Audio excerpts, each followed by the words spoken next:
보통은 둘째를 칭할 때 중간에 낀 아이라고 말씀들을 많이 하세요. 그래서 둘째가 생존력이 강하다, 생활력이 강하다라는 말씀들을 많이 하시는데 연주가 딱 그런 아이였고요. 언제 어디서나 예쁨 받고 자기 할 일 묵묵히 잘하고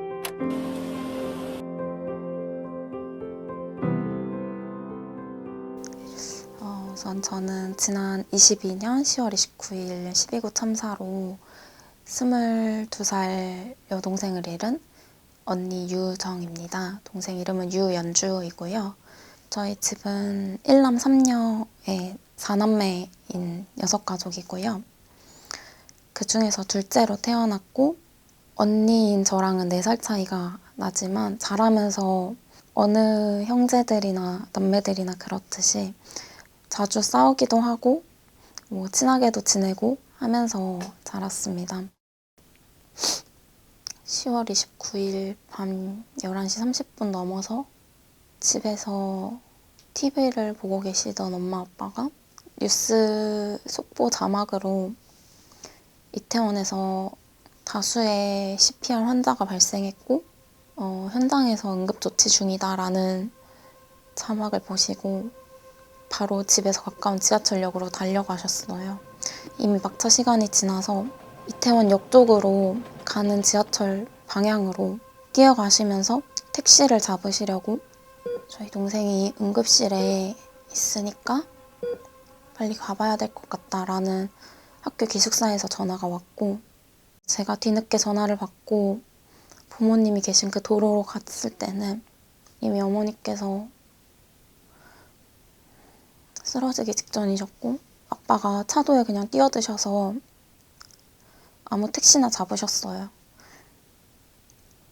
택시를 타고 가는 동안에도 기절했겠지?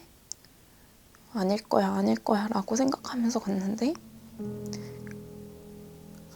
도착한 지 10분 만에 사망 선고를 듣고 1시간도 안 되는 시간에 동생한테 마지막 인사를 하고 보내라는 그 상황이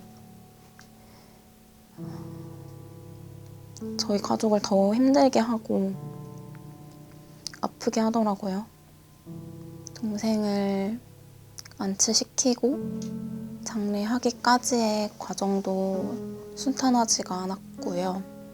동생이 서울 성모병원에 안치되어 있었고 저희 가족은 국립중앙의료원에서 장례를 치르고자 동생을 그 서울 성모병원에서 데리고 나와야 하는 상황이었는데 데리고 나오려면 검시서가 필요하다고 말씀을 하셨고 그 검시서는 범죄 혐의점이 없다는 말에 따라서 발급이 된다고 하셨고요.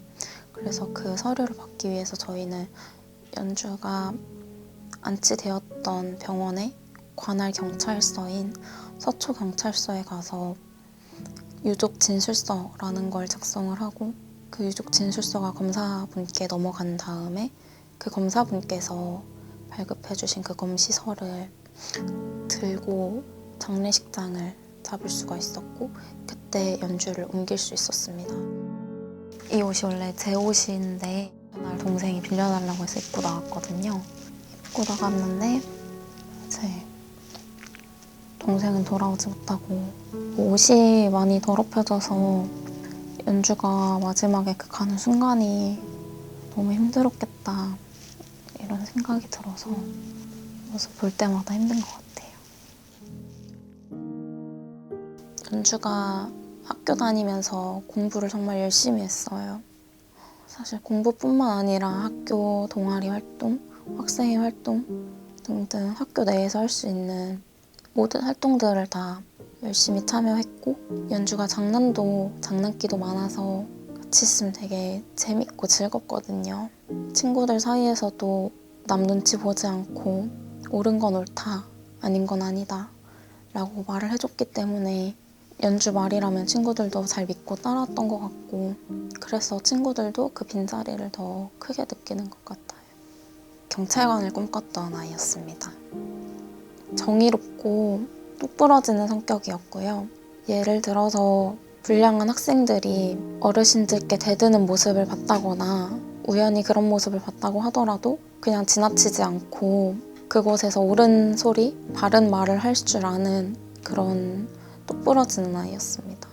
가족 수가 많다 보니까 여자들 4명이서 놀러 간다거나 아니면 부모님 2분이서 여행을 간다거나 그렇게 놀러 간 적은 있어도 저희 사남매끼리 간 적은 없었거든요. 스티커 사진을 한번 찍은 적이 있는데 그 사진이 저희 사남매끼리 찍은 마지막 사진이 되었습니다. 저희 가족이 대가족이라서요. 사실 다른 가족들이나 친척들 앞에서는 아무렇지 않은 척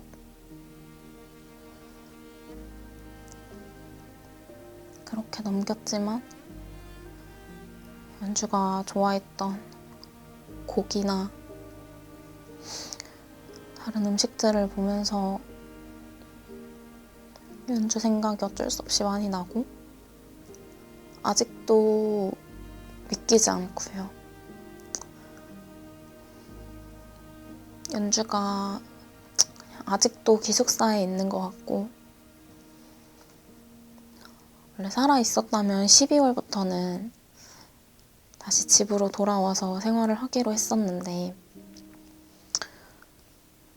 그냥 그게 조금 딜레이 돼서 집으로 오지 않고 기숙사에서 지내고 있구나. 연주가 다니던 학교 기숙사에 가면 연주가 있을 것 같고 그냥 어딘가에 유학을 간 것만 같고 어딘가에 살아있을 것만 같은 생각을 하면서 살고 있습니다. 작은 체구의 목표를 향해 끊임없이 노력하는 모습에 늘 안타깝고 기특한 아이였습니다.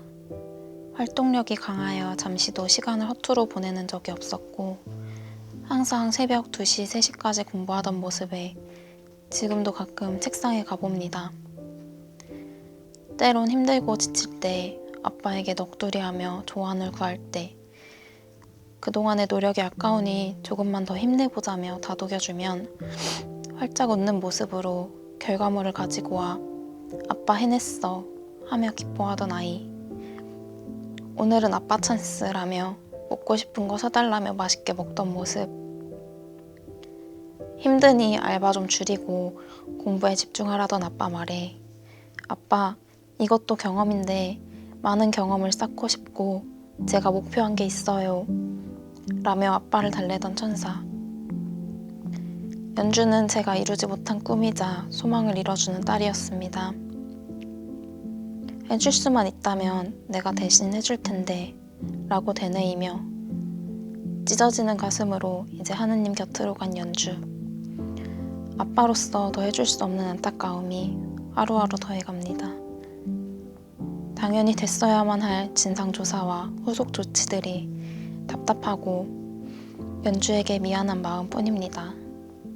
사실 동생이 어디서 마지막 순간을 보냈고 어느 곳에서 고통스러워하면서 마지막을 보냈는지도 모르고 정확하게 사망한 시간이 몇 시 몇 분인지 CPR을 하는 과정에서 옷을 벗기고 상의 속옷을 탈의를 시킬 수는 있지만 왜 불필요하게 하의 속옷까지 탈의를 시킨 것이고 숨을 쉬지 못해서 질식으로 압사로 죽은 아이에게 왜 부검을 해야 한다고 말했던 건지도 정말 기본적인 사망 시간조차도 사망 위치조차도 알지 못하고 있고 첫 신고가 들어갔던 저녁 6시 34분에 왜 아무도 출동을 하지 않았는지 그런 이야기까지도 궁금한 것들이 너무나도 많은데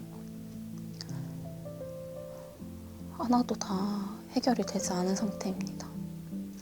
다녀오겠습니다 라고 말을 하고 나가서 돌아오지 못하는 어디를 가든 간에 안전하고 내가 다시 집으로 돌아갈 수 있다는 믿음이 있는 나라가 되어야 하는데 술 마시러 가서 혹은 놀러 가서 죽었는데 왜 슬퍼해야 하냐 라고 말하는 건 반대로 생각해보면 놀러 나가면 죽어도 된다는 얘기인지, 이태원 참사가 아니더라도 언제 어디서나 사람이 많고 적음에 관계없이 우리의 몸이 안전하고 건강하도록 그러면서 살아갈 권리가 있는 사람들이잖아요.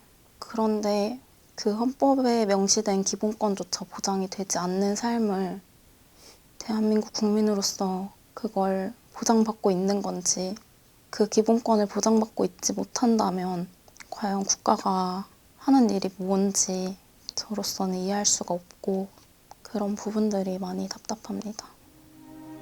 동생이, 또 동생을 비롯한 다른 희생자들이 이 세상에서 열심히 살았던 것만큼 천국에서 모두 보상받으면서 행복하게 지내고 있을 거라고 믿고 있어요. 거기서 새로 사귄 언니, 오빠, 동생들이랑 또 친구들이랑 걱정 없이 그냥 이 세상에서 못했던 것들 재밌게 즐기면서 지내고 있으면